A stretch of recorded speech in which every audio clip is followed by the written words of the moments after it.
Hello and welcome to a midwinter bulblog video diary supplement. It's been a strange December because it's been very mild for this time of year. You can see the bird feeders out as we feed the birds. We've been enjoying lots of different birds. But we've had some snow, but very light covering. We had snow a few days ago and there is a frost in the ground today. The trees are now mostly bare leaves. Just one or two of the cotoneasters refuse to let the leaves go just yet. So I'm just going to have a look around and see what's happening in the garden and bulb houses. So if I come into the first bulb house, come here, the overflow area where I put some of the small bulbs I took out, but let's go down and see what we have here. Lots of seedlings. So we've got Narcissus fernandezi, various seedlings of crocus and narcissus. This is an interesting potful here, crocus melanthoris. Now there's two sizes of seed leaves in here. The little tiny ones are germinating this year, whereas the slightly taller ones germinated last year, and that just represents the sporadic nature you sometimes get in germination. And this is especially noticeable if the seed's a bit later, sown a bit later than ideally should be. Ideally I'd like to have these kind of bulb seeds sown by the end of August. And I think it was well into October or November when we sowed these. Excuse me.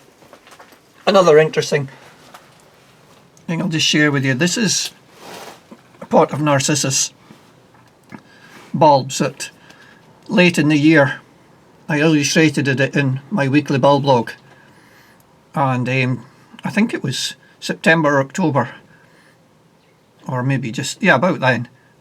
I chopped the bulbs up like you would chip a bulb. So I chopped the small bulbs up in with a kitchen knife on a plate, one of my plastic trays, and just planted them as I would normally into compost and watered as an experiment to see what we'd do. And they're all growing very healthily, so I'm going to be interested to see what I find at the end of the season. So an interesting little experiment. I quite enjoy doing different things. If we move here, we can see some of the first wave of the Narcissus in here are going over. You see them. I'll have to come in and remove these because with the mild weather we're also getting a lot of dampness, and the dampness will very quickly turn this to mould. If you come in here to this flower, you can see the pollen, the mould starting to form on the sugars of the pollen. But as some go over, there's others just coming out. Some really nice ones down here. Oops, I'm knocking something off here. There's another one. Look at the mould on this pollen here.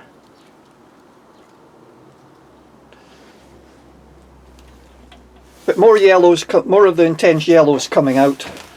There's so many buds to come. On the back wall, the tropiolum. So this sort of starry shaped leaf. Here is this is the tropiolum tricolorum. This is the azurium. This leaf here, and this is the tricolorum leaf. So that's some of the Narcissus. I'll do some work. I've always to look for these. I get occasional grass weeds in here. As soon as I see them, I'll get in and find where it's coming from and pull that out. I just pulled the seed off there, but I'll get in and have a good look for the grass. So I don't want grass growing in the sand beds. So that's the one of the bulb sandbed plunges. What I just knocked off was the cover into the mist unit where we've got some seedlings coming on. It sits in a little cabinet protected, so a double protection, so a protection within the bulb house. Now we move to the bulb house with the pots. They're coming out now. Interestingly, the ones exactly the same plants growing in sandbeds come out earlier. This is Narcissus Craigton Chorister. My own selections, really nice. Well, I like it, that's why I named it. So that's a few pots. Obviously a slug likes it as well, he's had a good chew of that one. So they're coming out, but a lot of forms of what we know as Narcissus bulbicodium. And then there's various forms of Romoxy and big ones, and there's some little ones down there. Lots of shoots. And then some of the smaller pots of newer pots of seedlings and that are coming up to flower. We have here Narcissus Cedric Morris. This is the one I rescued from the garden. Nice form of bulbicodium. There's more Cedric Morris along there. And then we have signs of snowdrops. Nice pot here of EA balls, one of the nice snowdrops. Typical of what happens in the low light. This form is Narcissus Grandy, and it's particularly got weak stems and doesn't like our low light. So a whole lot of different things. This is fairly typical of what we get in the cold. When we get a cold snap with some plants, the tips of the leaves die back and they can start to rot. Here's one there. They can start to rot. So what I will do to stop the rot is to remove the broken bit, but I don't cut it. I'll pluck it. Because if you cut, you can damage cells, where if you pull, you tend to tear along the lines of the cells and you get a less vulnerable broken edge. So I'll come back later and just tear off all those tips that have died back a bit in the cold. But lots of pots of bulbs and buds pushing. And the bulb houses will really keep us in flower until the garden wakes up. You can see there's not much happening in the garden except I continue to be working on tidying. I've still leaves. One day you clear all the leaves and the next day there's a whole lot more.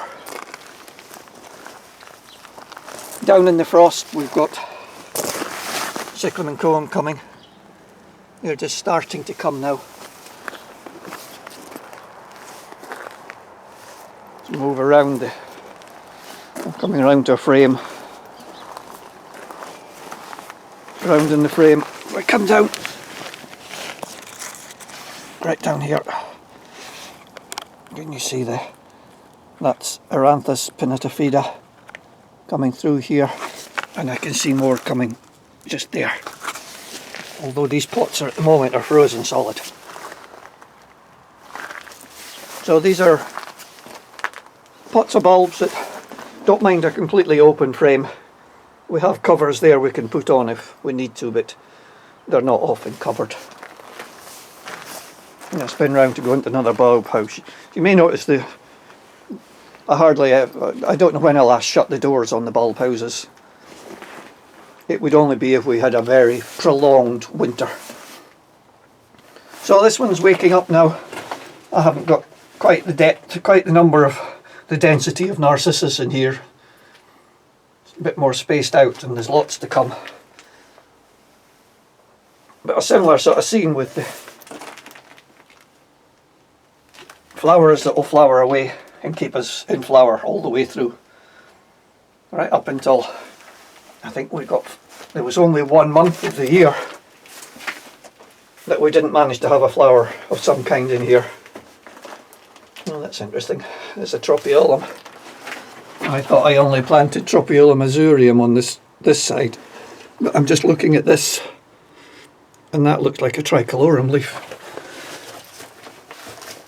But we will see, because they seed around. So let's have a brief walk around the garden.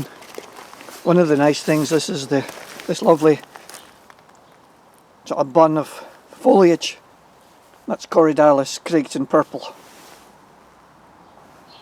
It has this lovely mounding shape of these lovely blue-grey leaves. Just now they're enhanced by the frost. Lots of big buds on the rhododendrons. This is Pachysanthem above my head. But look above my head, heavy with buds. Rhododendron Thompsoni.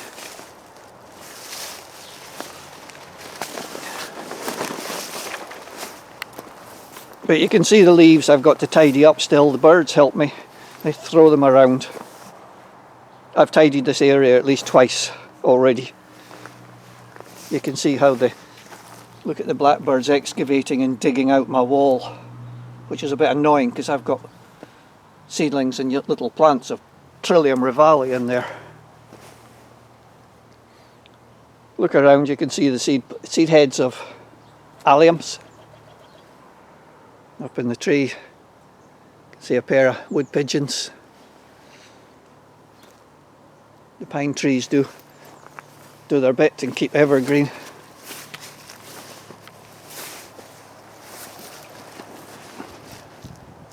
It's a good time to look up at the trees and see the structure, and I'll be thinning out some of these in the course of this month.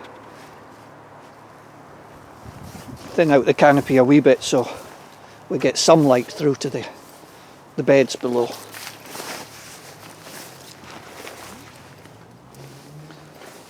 Up at the new bed by the pond again, the birds have been chucking all this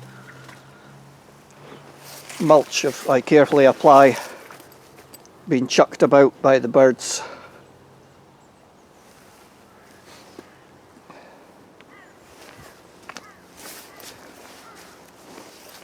And it's amazing how quickly the garden will start to wake up. Already, if I look around, there's shoots coming. So these are leucodiums. Up here I can see tiny shoots coming through of big crocus, and there's narcissus leaves.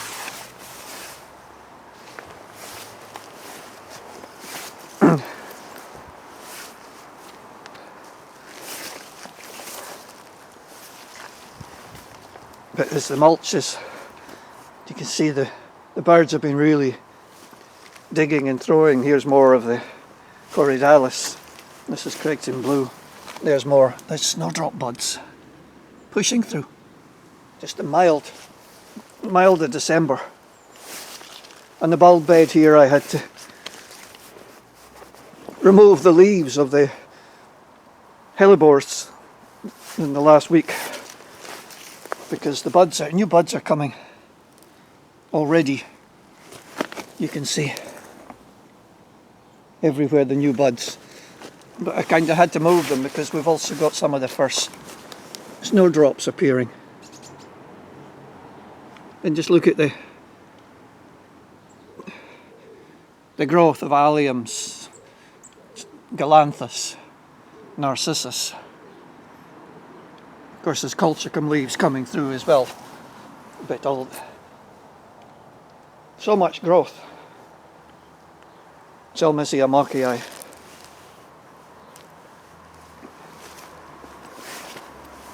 It's lovely to get a bit of sun even though it's low in the sky. If I turn around, I don't know how this camera deals with a full sun shot. And I give you the beautiful blue sky and the sun and the trees and the darker clouds. And the troughs, of course, I'll get all the old growth, the seed heads, old stems trimmed back, and get these all tidied up as we get better weather. And of course always just so decorative and interesting, the bonsai. So they're looking nice and quite bushy, but again, as we, in the course of this year, probably in around February or something, they'll get a good trim. All the green will be trimmed back. So that's the garden in Midwinter. A walk. Thanks for joining me, and I'll be back when there's a bit more growth to share with you. So thanks again for just now. Bye.